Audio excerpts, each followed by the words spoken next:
Hello, everyone. So let's talk about this, right? I've said it before and I'll say it again. The American dream is not what it seems. I'm genuinely glad that we are finally ready for this conversation. I mean, I appreciate the depth, the honesty, and the fact that people are coming forward to share their experiences, saying, yes, this has been my truth too. However, I must admit that I was quite sad as well that while many people are waking up, some people are still lying to themselves. We're still carrying the dream that even white Americans are acknowledging that this is flawed. You hear people saying every day, it's too expensive to rent, it's illegal to be homeless, it costs too much to survive. You need three jobs just literally to survive. You make six figures, but you're drowning in loans. Meanwhile, Africans continue to ask, when are you filing for me to come over? Every day, foreigners are moving to Africa for peace, opportunity, and a lower cost of living. Yet we persist in chasing the West as if that's our sole option. Why? Now, before I continue, let me address something first because some people took issue with me mentioning night nurse in my last video about the American dream as if it were an insult. I want to just clarify that. Being a night nurse is not an insult. In fact, it's one of the most critical jobs in any country. Night nurses are the backbone of hospitals. Working while the world sleeps, they deserve our respect. However, when I mentioned it, my point was about the system, not about the profession.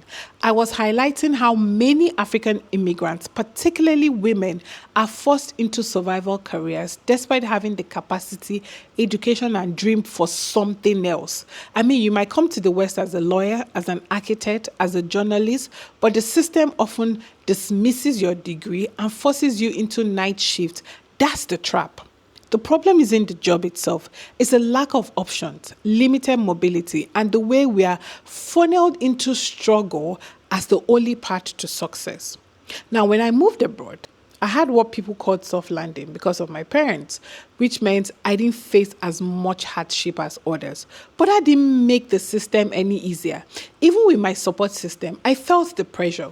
I mean, I studied media studies, something I was very passionate about. But as an African immigrant, that raised eyebrows. Everyone expected me to pursue like a safe, high-paying and, worthwhile career like nursing, pharmacy, or engineering. And the pressure wasn't just from outside. I felt the same way. I felt guilty about not conforming to the expectation of other immigrants, as if I had to earn my place in this country. And the truth is, even with its soft landing, the mental toll was real.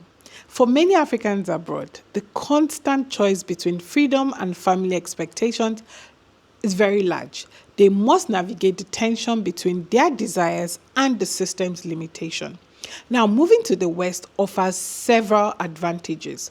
Better infrastructure, working public transport, rule of law to some extent, internet access, global reach. However, it also comes with a significant loss. One, community. In Africa, interactions with neighbors and cousins are easy, they are casual. I mean, in contrast, the West often prioritizes work and efficiency, leading to a lack of meaningful connections. People spend years without deep connections due to the repetitive nature of life, which evolves around work, bills, and resets. Now, working double shifts, picking up hours and commuting long distance can quickly consume your time. Before you know it, it's 5 years. 5 years is gone and you've barely made progress. Now let's talk about culture. You may stop cooking your traditional dishes because they are perceived as strong.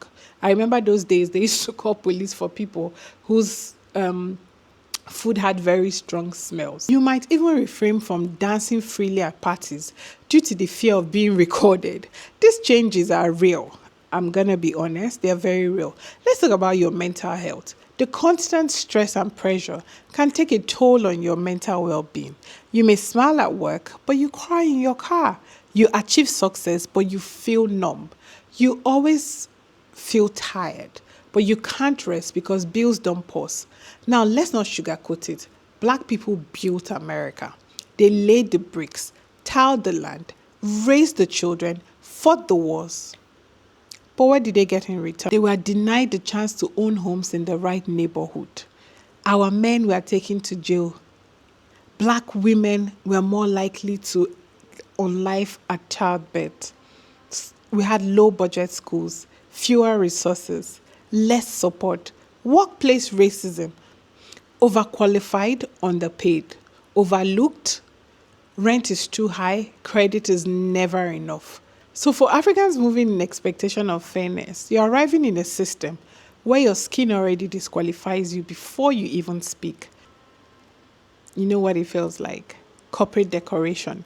You become a number, a checkbox. They want your face in the brochure, but not your voice in the boardroom.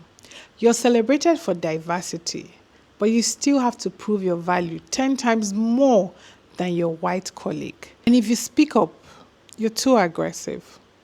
You think in a country as rich as America, help will be quick and fair, right? As black folks in New Orleans, what happened during Hurricane Katrina? They waited days, days without water, without food, without rescue, while the world watched them on TV. Black neighborhoods are always the last to get aid and the first to get blamed. Whether it's natural disaster or pandemic, there is a pattern. Help arrives late, supplies runs out early, blame is shifted, funding disappears, and then they ask us to trust the system. That's why so many black people are looking at the future and saying, no, I can't build my life here anymore. This isn't just America. It's happening in the UK too. Some people said, oh, but this isn't only in America. That's what you commented on my last video. But let's talk about the UK. People are earning over $50,000 a year, £50,000 a year, and still can't buy a house. Black British with degrees are getting rejected at higher risk. Yeah, immigrants who have lived there for decades are still being asked for proof of address like they just arrived. And let's not forget the Windrush scandal. Black people invited to build the UK after they were later denied legal status, threatened with deportation, and left without health care or pensions. Does that sound like a dream? Black immigrants in the UK are working full jobs and still living in shared flats with 4 strangers. Childcare costs more than their paycheck. They have student loans with no forgiveness. And even after 20 years, they are still not seen. So whether it's Detroit or Birmingham, the struggle is similar. Now let's be honest about the lie that money solves everything. We now have black people earning over 100K, 80K, even more, and still living paycheck to paycheck, paying off student loans from 15 years ago, can't afford a decent apartment, working 50 plus hours a week, paying $2,500 a month for daycare, paying $6,000 a year in health insurance. That's not living. This is barely surviving in designer shoes. Now let's talk about the emotional toll. The pressure from back home. When you move abroad, everyone turns you into bank. You become the sponsor, the problem solver, the emergency contact, the rich cousin, the rich uncle, the rich auntie. They forget you're paying rent, tax, car notes, loans, and bills in a system that doesn't favor you. If you say no, oh, you've changed. You've become proud. You think you're better. And you're over here crying between shifts, skipping sleep, missing your child's activity, all to prove you made it. That's not the dream. That's slavery with Wi-Fi. It's not just police brutality. It's the death of 1,000 courts. Being told you're too loud in meetings. Watching your ideas get stolen and rebranded. Seeing ethnic hair banned in schools, getting stopped at airports, being over-policed, underpaid, and overlooked.